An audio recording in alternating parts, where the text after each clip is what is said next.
May relasyon ba kayo ng asawa ko? Relasyon? Relasyon. As in, relationship? Relasyon. Querida Kabet number 2 mistress relasyon. Huy, Terry! Huwag mo akong materi-teri! Ay, sorry. Sige, kung ayaw mo tawagin kitang Terry, Ses. Kerry yung Ses? Basta wala nga kaming relasyon ng asawa mo. Magkasosyo lang kami sa mango shake business namin. Huwag ka nang magmalinis ha. O di huwag ka maniwala. Lagi mo akong inaagawan! Inaagawan? Ay ano, tignan mo, pinagtirahan ka namin ng asawa mo ng mango shake. Anong ginagawa niyo?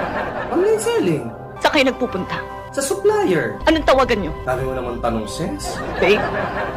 Sweetheart? Honey? Letter B, sweetheart. Gusto mo paniwalaan kita? Diyos ko, tatanong-tanong ka pa, di ka rin naman pala maniniwala. Sige na, aminin ko na ako ng tawagan namin. Badiday at Toto. Happy?